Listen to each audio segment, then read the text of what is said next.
Ya kan? Misalnya cewek gue nih, dia tuh kalau misalnya karnivor, dia nggak pernah telat mens. Oke, mensnya teratur banget. Jadi gue tahu harus apa tuh. Gue harus tahu. Halo semuanya, balik lagi di PFit. Nah, jadi video kali ini kita bakalan ngebantu teman kita yang udah nanya di email. Itu dia ngirimin panjang banget ya di email ya. Dia ngirimin panjang banget, dia ngirimin pola latihan, ya kan? Pola latihan, pola makan, pola tidur, pola ngewe. Nah, jadi dia tuh lengkap banget nih.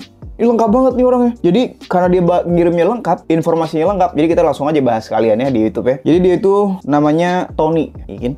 Jadi kita bakalan ngebahas, ternyata dia itu katanya beratnya stuck. Kita langsung baca aja emailnya ya. Jadi salam kenal bang. Perkenalkan nama saya Tony, umur 35 tahun. Udah lumayan ya umurnya. Berat 69, tinggi 170. Sebelumnya cerita sedikit bang. Berat saya 6 bulan lalu sekitar 89 kg ya. Kita lihat berat yang 89 kg kayak gini ya. Ini teman-teman bisa lihat di sini di layar.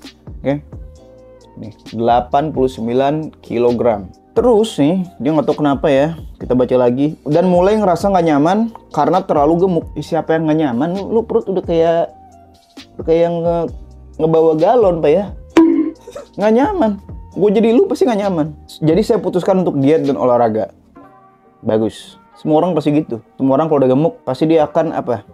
Akan nggak nyaman. Karena biasanya itu cewek-cewek juga ngeliatnya risih. Ya.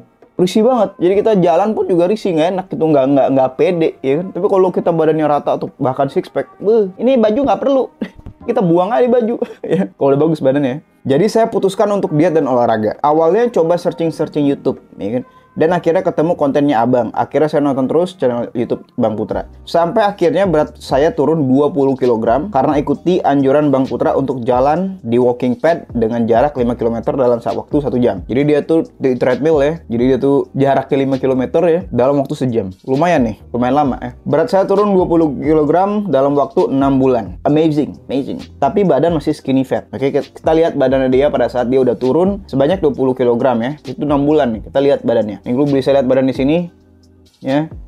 Tampak depan, tampak samping, ini bener-bener kadar lemaknya. Yang awalnya yang ini tuh ya, gue estimasiin kadar lemaknya itu 30%-an, 35-an. Sekarang udah turun jadi berapa? Jadi 20%. Oke, ini bentar lagi bakalan kebentuk abs-nya. Berapa lama bang? Nanti kita bahas di akhir ya. Nah, jadi dalam kesempatan ini udah kayak mau sidang skripsi. Dalam kesempatan ini saya mau mengajukan gue lulusnya soalnya agak lama ya, jadi skripsi gue juga udah lupa, udah lama banget, udah 8 tahun lalu skripsi. Dalam kesempatan ini saya mau bertanya dan minta masukan. Oke, untuk buang lemak perut. Jadi dia pola latihannya dikasih tahu, jadi hari Senin latihannya tuh push up, ya kan? Oh, dia latihan di rumah loh dia. Jadi Senin push up ya, nih gue kasih tahu jadwal di sini ya. Kita baca bareng-bareng.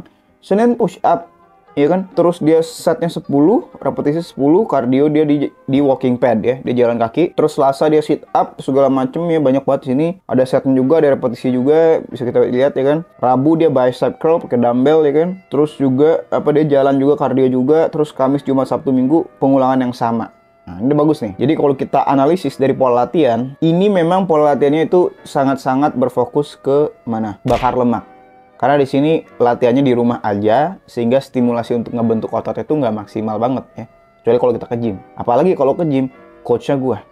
Nah, jadi buat teman-teman yang di Jakarta, misalnya pengen di coach sama gue bisa langsung coach offline. Selain gue juga ngadain coaching online ya. Jadi private coaching online. Jadi misalnya teman-teman mau coaching juga, bisa daftar di link di bio ya, atau link di deskripsi. Oke, kita lanjut dulu. Pola makan nih. Nah, pola makan kita penasaran ya kan, karena pola makan itu adalah yang paling bisa mengintervensi kadar lemak kita. Kalau misalnya kita latihan yang berat-berat, tapi pola makannya apa? Nggak disiplin, ngerti nggak sih?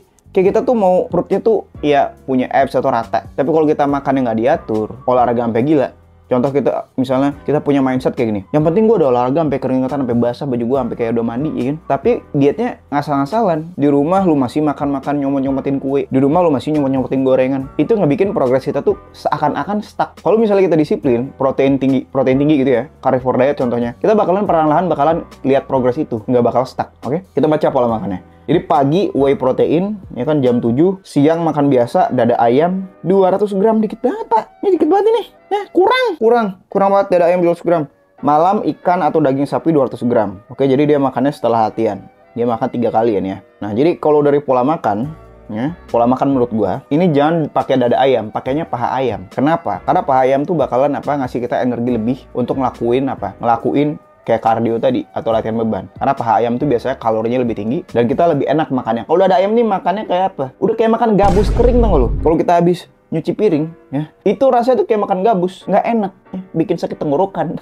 Oke, karena nggak enak, nggak ada lemaknya. Oke, kita butuh lemak itu untuk produksi testosteron, apalagi buat cowok-cowok. Cewek pun juga penting, butuh, karena untuk menstabilkan hormon, biar siklus mensnya itu teratur, ya kan? Misalnya cewek gue nih, dia tuh kalau misalnya carnivore, dia nggak pernah telat mens. Oke, mensnya teratur banget, jadi gue tahu harus apa tuh, gue harus tahu. Nah, itu ya, jadi kalau misalnya ikan, daging sapi itu udah bener, oke, yang penting makannya sampai kenyang, tapi saran gue dada ayamnya ganti paha ayam filet. Nah, gitu. Jadi saran dari gua, yang pertama, kalau misalnya kita stuck. Nah, kalau kita lihat di sini, ini ada list ya. Contoh-contoh nih, ada yang dari kentung banget ya kan. Ada yang apa? Beratnya tuh ideal. Ideal tuh maksud gua kadar lemaknya 15%. Absnya udah kelihatan. Jadi dari kadar lemak yang 40% ini untuk ke 15% itu butuh waktu ya kan, butuh diet, sama butuh tidur yang cukup, sama butuh kardio. Nah, kalau gua lihat dari kadar lemak lu ini itu ke masih 25%, sekitaran 20-25%. Nah, supaya kita semakin turun kadar lemaknya ke 15%, kayak gini, kita harus apa? Kita harus tetap diet. Oke, kita harus diet terus dan kasih waktu. Oke, progresnya itu akan semakin lama. Semakin misalnya kadar lemaknya semakin rendah, itu juga kita semakin lama untuk ngurangin kadar lemak itu. Dan juga latihan juga harus lebih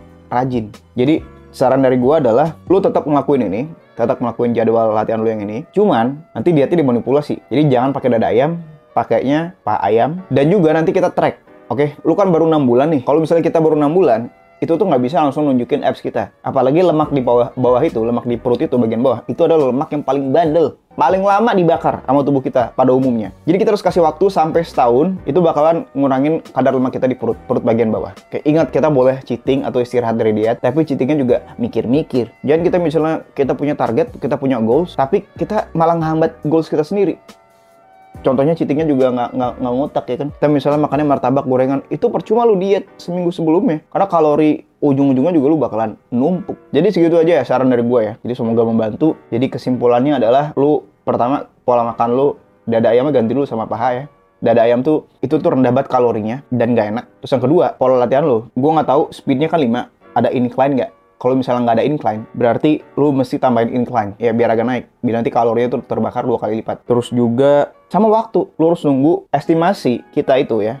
Ini kesimpulan ketiga ya. Estimasi kita bisa turunin berat badan dari kadar lemak lu 25% ini ke 15% itu butuh 6 bulan lagi. Oke? Lu harus sabar. Sebulan mungkin 1%, 2% kadar lemaknya turun perlahan-lahan, akhirnya jadi sampai yang kayak gini. Nah, segitu aja video dari gue ya. Semoga membantu nih ya. Jadi buat teman-teman, semoga juga bisa belajar dari abang kita ini ya. Abang Tony, ini kan, Bang Tony. Oke, jadi buat teman-teman yang pengen nanya juga, yang pengen dibahas di YouTube video, bisa kirim email. Emailnya di mana, Bang? Di sini ya, di putrawijayacoaching@gmail.com. Oke, kalau pertanyaan itu bagus dan kocak, gue bakalan bahas di YouTube video. Segitu aja video dari gue, semoga bermanfaat. See you next video, bye-bye.